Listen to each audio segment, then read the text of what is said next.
Bonjour, ici Message Lumière de la famille Myriam. Aujourd'hui, samedi, demain c'est déjà le dimanche des Rameaux. On se prépare à entrer dans la Semaine Sainte. C'est un grand temps liturgique pour nous, pour tous les chrétiens.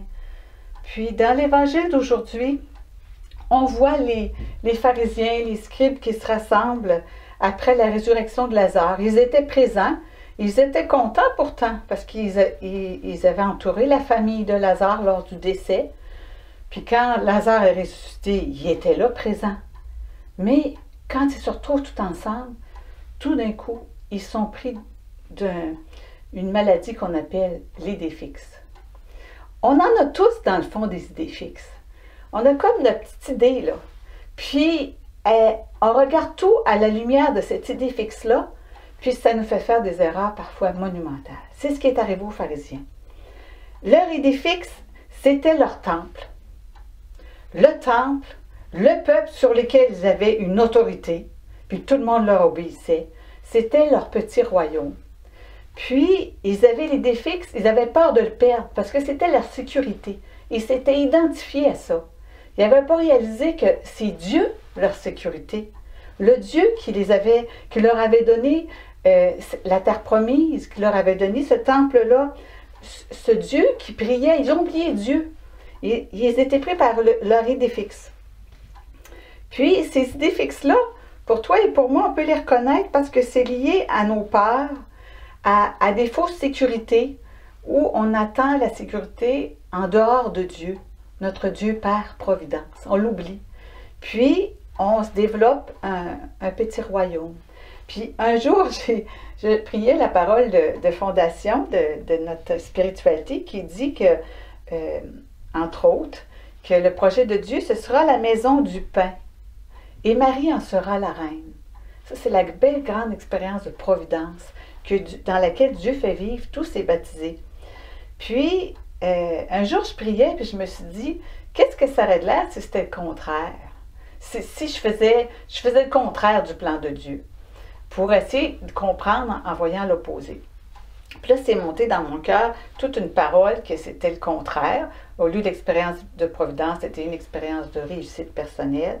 Puis, au moment de la maison du pain, ça disait « Ce sera mon petit royaume et j'en serai la reine. » Alors, on a tous nos petits royaumes, nos petites idées fixes qui nous donnent la sécurité, qui nous donne une certaine identité, mais qui n'est pas la vraie. Puis, les pauvres pharisiens, ils étaient mal pris. Mais ça les a conduits très loin. Leur idée fixe leur a fait voir dans l'événement de la résurrection de Lazare, puis ça n'a pas vraiment de rapport là, quand on regarde ça.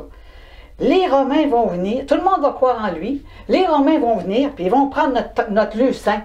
On va perdre notre sécurité. Là, ils ont paniqué, ils ont dit... Puis le grand prêtre a dit, il vaut mieux qu'il y en ait juste un qui meure, même s'il n'est pas coupable, c'est pas grave, on va le tuer, pour éviter qu'on perde notre grande sécurité, notre temple.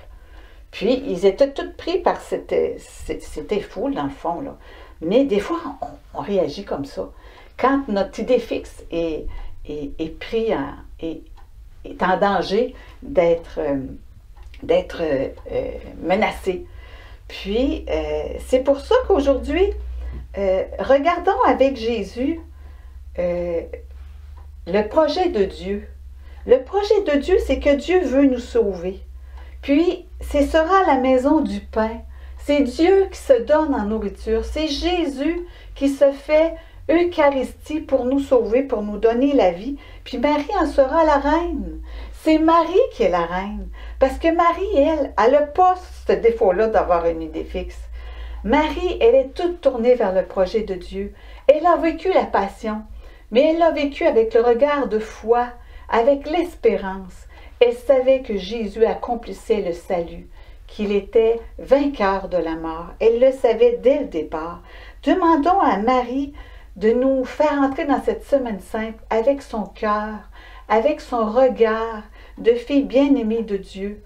Puis, elle va nous aider à accueillir le salut, à entrer, parce que dans la première lecture aujourd'hui, on dit que Dieu dit « Ma demeure sera chez eux, ils seront mon peuple, et je serai leur Dieu. » Alors avec Marie, Accueillons ce grand mystère de Dieu parmi nous.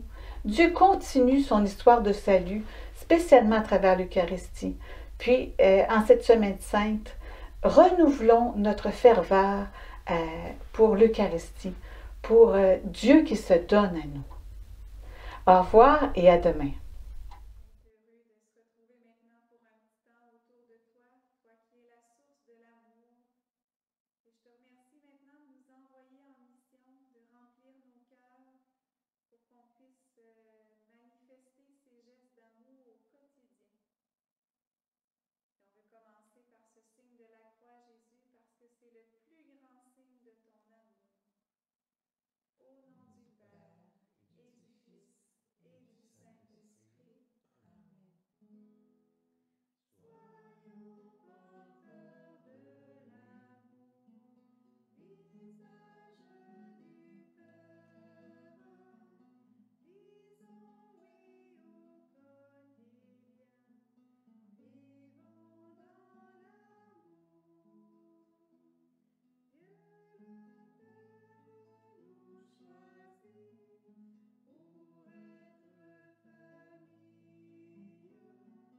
Cet amour Dieu l'a bâti par nos gestes d'amour. Jésus, merci de nous donner des frères et des sœurs à aimer. Et merci de nous donner ton Esprit Saint aussi, pour qu'on puisse trouver de nouvelles façons de dire, de manifester notre amour.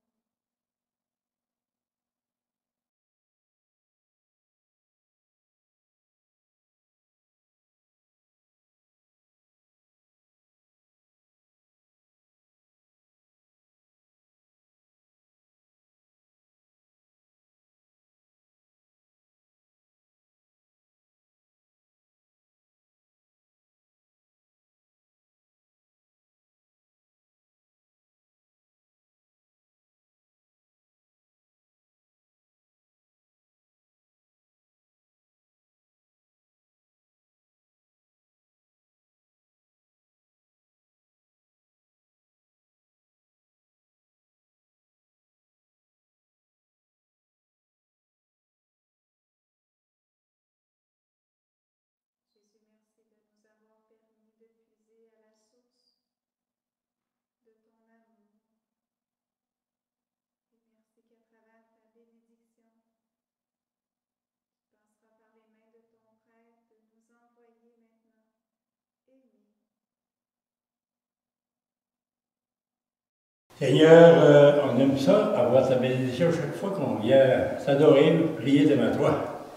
Alors, le Seigneur t'envoie en mission. Autrefois, les 72, c'était nos ancêtres qui sont partis. Jésus avait dit, guérissez les malades, chassez les esprits mauvais, et allez. Ils sont partis, puis ils sont venus tout heureux d'avoir vu les merveilles que le Seigneur avait faites, comme pour les apôtres. Alors, il t'envoie en mission. À travers la bénédiction, je vais demander que le Seigneur t'accorde les mêmes choses que les 72 premiers qui sont partis en mission, afin que tu reviennes tout heureux ou heureuse d'avoir vécu les mêmes événements que les apôtres, la même voie, que les disciples ont vécu cette semaine-là. Au nom du Père et du Fils et du Saint-Esprit. Amen.